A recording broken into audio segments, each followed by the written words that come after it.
ছিল মৌসুমীতে আমাদের day tour সকাল। ওরা জানি না কেন ঘুরে ঘুরে বেড়াচ্ছিল, তো ভাবলাম তোমাদেরকেও একটু ঘুরে ঘুরে সমুদ্রটা দেখাই। দীঘার থেকে কিন্তু একদম আলাদা রকমের এক্সপিরিয়েন্স হচ্ছিল এখানে, কারণ এই দ্বীপটা ছিল পুরোটাই ফাঁকা। তো বিচের ধারে যেমন খুশি তেমন তোমরা এনজয় করতে পারো। তো আমরা প্রচুর এনজয় করছিলাম, অনেক শ্যুটস তুলেছি যেগুলো তোমাদের বিভিন্ন চ্যানেলে আপলোড করছি, সেগুলো প্লিজ তোমরা একটু চেক আউট করে নিও।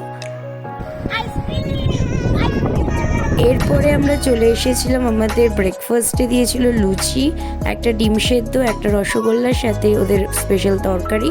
এরপর ওখান থেকেই খেয়ে নিলাম আইসক্রিম। বিচের ধারে একটু সময় কাটাচ্ছিলাম, আর জলের ওপর রোদটা পড়েছিল, জাস্ট ভিউটা দেখো। সবাই স্নান করেছে, আমরা স্নান করিনি কারণ শরীরটা আমাদের এমনিই খারাপ ছিল। নিচে ছিল কটেজ আর ওই সাইডে ছিল খাওয়া দাওয়ার এরিয়া। পুরো ভিডিওটা দেখতে হলে অবশ্যই চ্যানেলে সাবস্ক্রাইব করে